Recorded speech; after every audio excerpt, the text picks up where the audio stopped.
Want to watch football without the restrictions of blackouts or cable? Check out expressvpn.com to help you get access to all the live games. Sign up today using the link in the description to get 3 free months. Yo to Bolt fam, it's the director. Chargers fans, we finally got some good news to report with the Chargers in free agency, who of course were able to free up a lot of money in terms of restructuring Bosa and Mac and Keenan and Mike. Finally, we're starting to see some of that money be put to use. I think one of the first bigger signings that we're going to see of free agency is going to be the Chargers bringing in linebacker Eric Kendricks on a 2-year deal worth $13.25 million for the Chargers here at middle linebacker. Again, with Drew Tranquill being a free agent, linebacker was certainly a big need for the team. I will say, however, for those of you hoping that maybe a Drew Tranquill is still signed to a multi-year deal, I would have to say that the hopes of that went down significantly. In my opinion, with what we're paying Eric Kendricks and with the amount of time that's on that contract, even though it's still only 2 years, I still think I would have preferred trying to work something out for Drew Tranquill. Either way, I'm here to tell you that this signing for the Chargers could end up being a pretty big steal. I think he's going to end up performing, or I should say outperforming, that number in terms of what the contract is stating. And I do think that in terms of fit and in terms of need, Eric Kendricks is going to provide some awesome value for the Chargers. We're also going to talk a little bit about a potential signing in John Johnson. This one has not been confirmed, but it has been, I guess, hinted at that the Chargers are going to be heavily pursuing John Johnson. And at this point, I do think it's very likely that he does land with the Chargers. This one will be also a very, very nice signing. So let's get into these guys. Before we do, hit us up with a like and sub if you do enjoy this Chargers content. Small amount of time you guys take to hit the like, sub, and bell notification helps me out a lot. As well as be sure to hit up our sponsor, Underdog Fantasy, if you guys want to get in on the action there. This has been so much fun for me in the NBA. Use code DIRECTOR to match your first deposit up to $100. With that, let's kick it off. Lights, camera, action.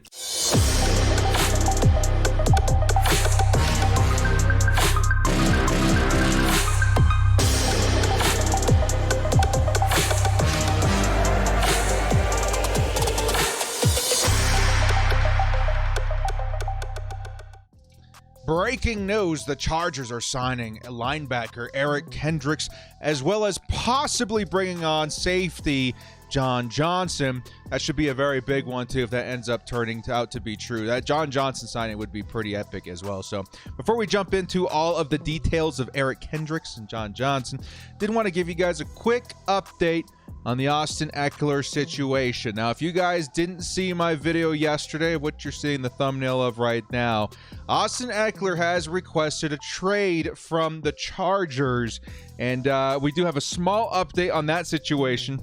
It seems that the Chargers have given him permission to seek a trade from other teams while he's sorting out the possibility of getting an extension, maybe still with the Chargers. But from what I'm hearing, and again, this isn't confirmed, Austin Ekeler, who is slated to make something like $7 million a season, is seeking a contract somewhere in the realm of $12 million a season. And if I'm being truthful with you guys, I find it very hard to believe that the Chargers would pull the trigger on this. So we have to wait and see. Keep paying attention. Maybe Austin Ekeler doesn't find a trade partner. Maybe we're put in a situation where we will be able to see one more year of Ekeler and he can go out there and try and increase his value even more. But I think in terms of business for Austin Ekeler, this is a smart move for him. He's definitely at his highest value right now. He's been playing on a very cheap, team-friendly deal for years now. And for Chargers fans that have really grown to love the guy, I think we should still offer our support no matter what. I think, yes, he's been outperforming that contract. Yes, the Chargers should and might be able to pay him a bit more. Maybe $12 million is a bit too much. But at the same time, I think Austin Ekeler's earned it, and he has my support because he's got to go out there and make that money. He's done so much for this team. I hope we get to keep him around, but if not, I do wish him success on wherever he does land in terms of business and that contract, all right? So let's jump into some of the news here. Eric Kendricks, the brand new Los Angeles Charger. I think he broke the news on his Instagram yesterday evening, and he was posting, I think he was at his old his old stomping grounds in UCLA. I do believe he's from the area, and he's coming back to LA to sign a deal with the Los Angeles team, the Chargers, to fill in that void at linebacker. And Eric Kendricks, to me, man, I think, again, a lot of us were expecting to see maybe Bobby Wagner be that guy that the Chargers pursue in terms of a veteran linebacker for that position. I'm here to tell you guys that Eric Kendricks, I don't think is quite as good as Bobby Wagner could have been with the Chargers, but I do think that the dollar amount is probably a lot less than what Bobby Wagner was looking for. I feel like Bobby Wagner, he's been valued in and around $7, maybe $8 million per season for just a couple of years. And that could certainly turn out to be, worth it for the team that signs him. But again, the Chargers, I think the biggest reason that you're seeing Eric Kendricks in powder blue this season is going to be because of the value and time committed. And the Chargers, in my opinion, aren't looking to spend a lot of money on linebacker. They're also, I think, even more importantly, are not looking for a long-term commitment. Now, I'll be honest in telling you guys that the contract that I'm seeing for Eric Kendricks, as well as the time on that contract, make me feel like, how far away were we, really, from being able to get a Drew Tranquill on this team? Some places had him valued at $7.5 million. Some places had him valued at $10 million per season in terms of Drew Tranquill. And I feel like a lot of us would have preferred to keep him with the team. The Chargers certainly have been making the same decision for the last couple of seasons now. With Kaiser White, very good season. Team decided to move on from him. He signed elsewhere for $5 million. Drew Tranquill now, very good season. Chargers decide to move on from him. He could sign elsewhere. If he signs for anywhere less than $7 million a season, we might be eating crow a little bit. At least the Chargers will, in terms of finding value at linebacker. Because don't get me wrong, Eric Kendricks is a name worth being excited about. I think Eric Kendricks is going to go in there and do a solid job. Some things maybe even better than Drew Tranquill. But he's also 31, I believe, 31 years old. So the longevity is just not going to be there. Of course, the Chargers only on the hook for 2 seasons, but the chance of a decline are much higher because of where he is currently in age. I don't think it's going to happen. I think we're going to have 2 very solid years out of Eric Kendricks. But in terms of what you could have had in continuing developing Drew Tranquill, he's already an assistant that works. I feel like a lot of us believe, especially with how much money was given, how much time was given on that contract, if the Chargers really wanted to, we could have worked out something with Drew Tranquill. So I'm going to get that out of the way at the front of this video. Yes, I do wish it was Drew Tranquill. I don't think there's a big chance of us signing both. I'm not going to completely push that off the table, but I think the signing of Eric Kendricks really does signal the end of a Drew Tranquill era here in Los Angeles. And to me, I would just say that I'm kind of bummed out about that. Okay, so I'm hoping Drew Tranquill lands somewhere nice. There's still hope that maybe he stays here with us, but I would have preferred that over what we saw here with Eric Kendricks. That being said, though, this isn't in Eric Kendricks' any fault of his, right? He didn't choose the Chargers to go this way in linebacker. He's here to help. I think Chargers fans should embrace Eric Kendricks. This is a very well-beloved player by Vikings fans. One of the first things I tend to do in free agency when we sign somebody from another team, I will go look for the reaction of the other team's fans. And sometimes they're like, good riddance, it was about time. Now we can move on. But every once in a while, I see a guy where the fans are like, dude, we're gonna miss this guy. What a team player. He beloved by the fans. Great locker room presence. And that's what I'm seeing with Eric Kendricks. A lot of people in the Vikings community really love this dude. And it feels like, whether it be because of money or because, I think from what I was reading from the fans, that the system changed in Minnesota, of which Eric Kendricks just did not quite fit anymore. And so they decided to move on from it. That's what I'm hearing from Minnesota fans. If that's true, if there's any Minnesota fans in the chat, help us out with that. But either way, we're getting a very well-beloved player, and one that I think still has potential to reach new heights in the twilight years of his career. So let's take a look at that, all right? The Chargers, Eric Kendricks. Here we go. PFF. Now, I want to keep in mind, what I just said, okay?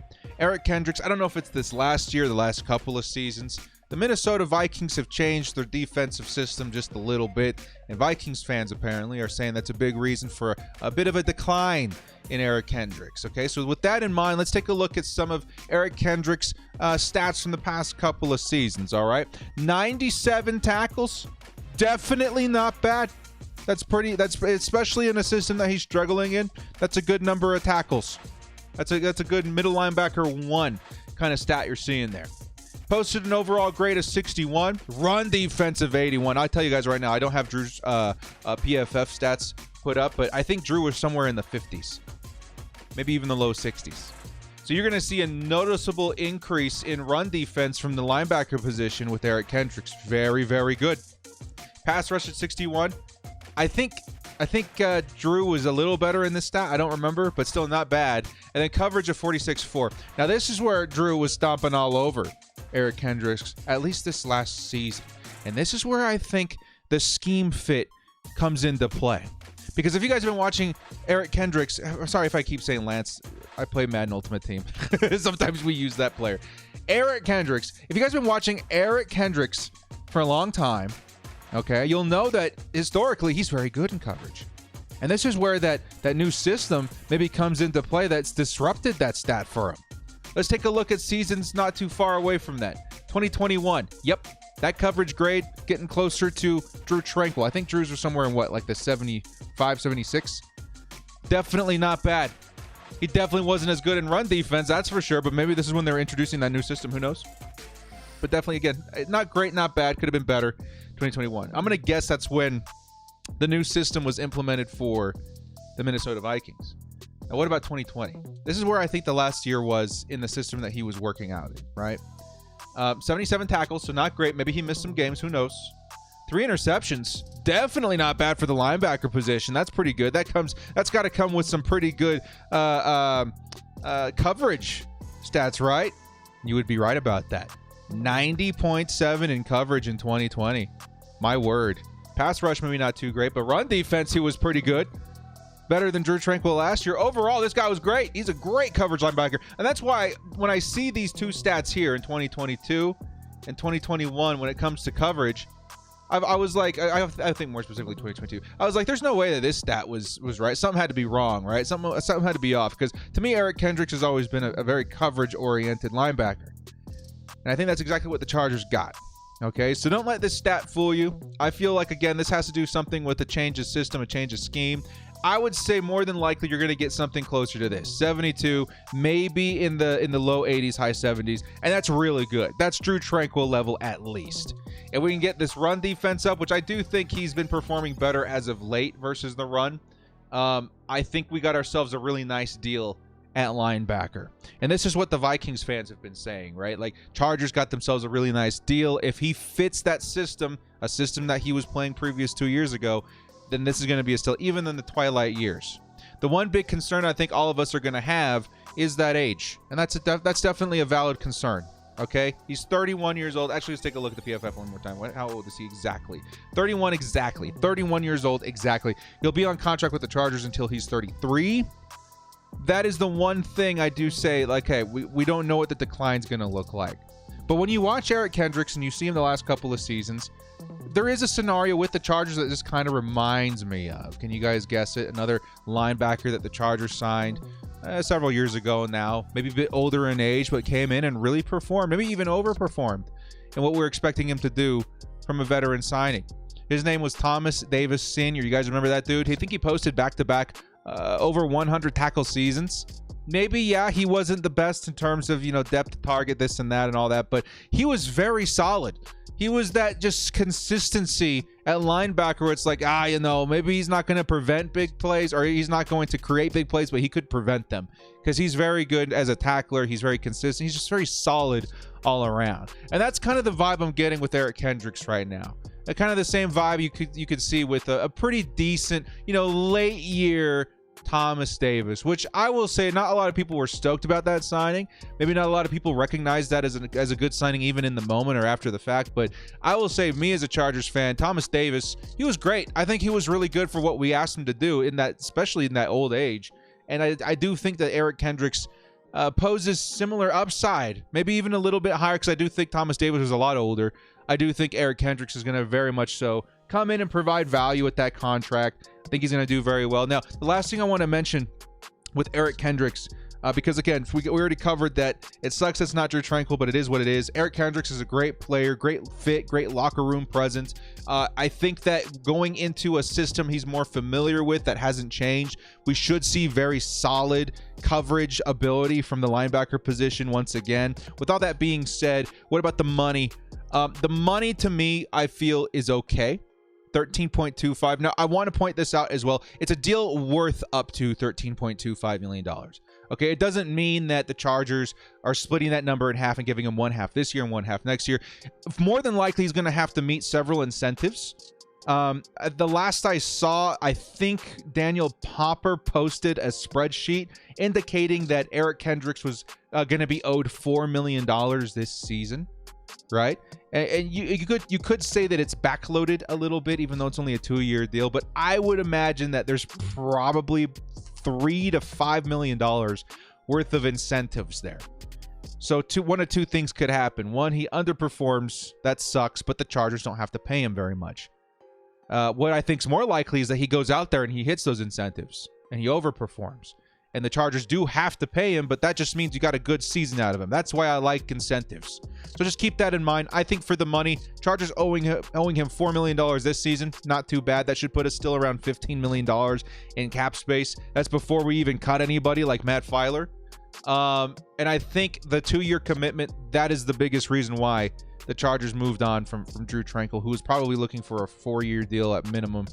That's probably what he's going to land with his new team. So welcome to the Chargers, Eric Kendricks. If you're wondering how to feel pretty excited, feel content, right? This isn't a huge splash, very significant signing, but it's a good one. It's a solid signing. Be stoked, be excited. Let's see what he's got in the tank left to offer the Chargers in his later seasons. I like that a lot.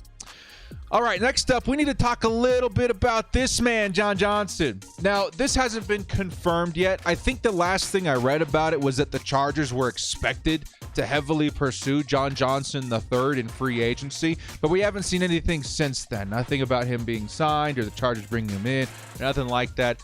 But to be honest, I'm jumping ahead of this one because I do think this is going to happen. I think when we were talking about the offseason a couple of days ago, a huge emphasis I kept pushing in front of you guys, right in your nose, trying to make sure that this narrative was remembered, was the Chargers have a sneaky, huge need at safety. Okay, and it's because the Chargers system schematically on defense relies extremely heavy on the safety position.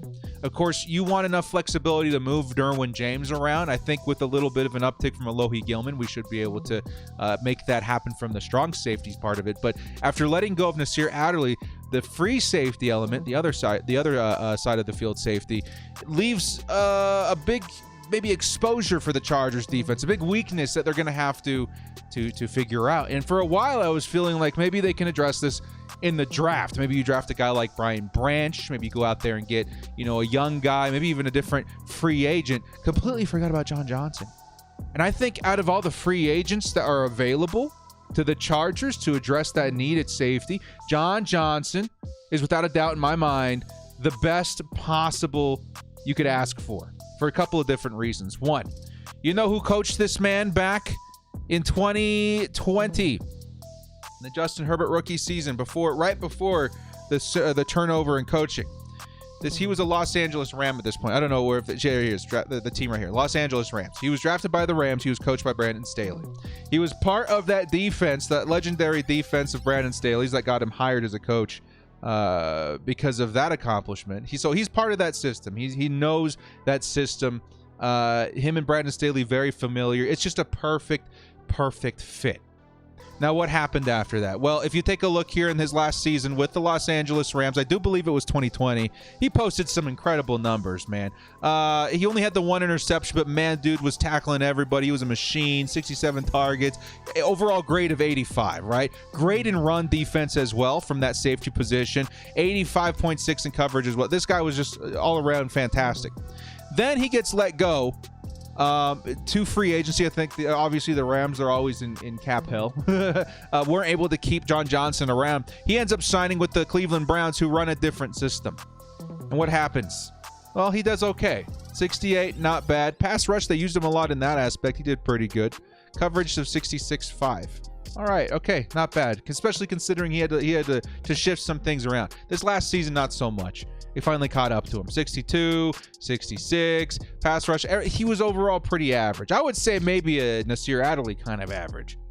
Well, the big reason I'm super excited to see the Chargers pursuing this man is because systematically and schematically, you're going to be bringing him back into a defense that he's going to perform more like this in.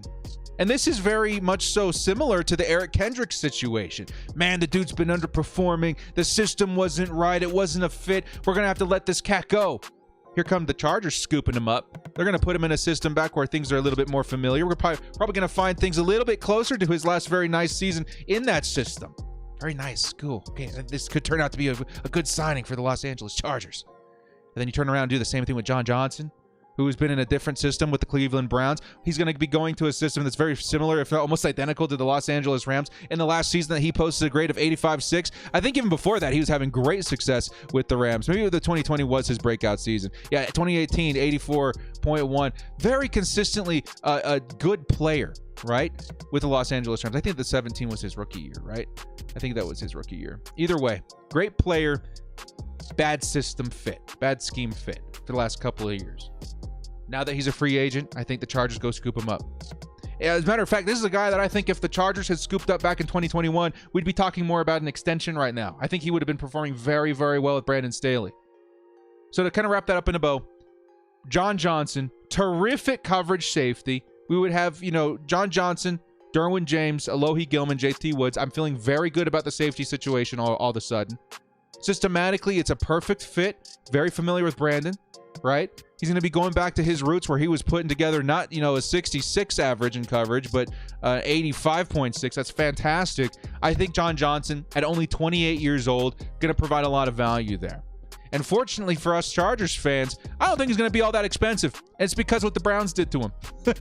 They stripped him of his pride and tossed him back out in the rain with a 66 coverage grade and an overall grade of 62.8. This man is washed. Nah, he's just in the wrong place, wrong time. Chargers will scoop him up. We'll get him back up into the green. And I think he's going to provide great value for the Chargers. So I would expect something like, honestly, with this kind of signing, at 28 years old, I would say sign him for 2 or 3 years. He's such a perfect scheme fit. I think he's going to come in at a value. I think he's going to overperform his contract. I say go ahead. Give him a nice, long, good deal with decent incentives, whatever. Just get this man on the roster. I'm very excited to see how he would mesh with the Chargers. Again, this one is not confirmed, but it's one that I think is highly, highly likely. Chargers are already pursuing him. I see good things in the future for that. Okay?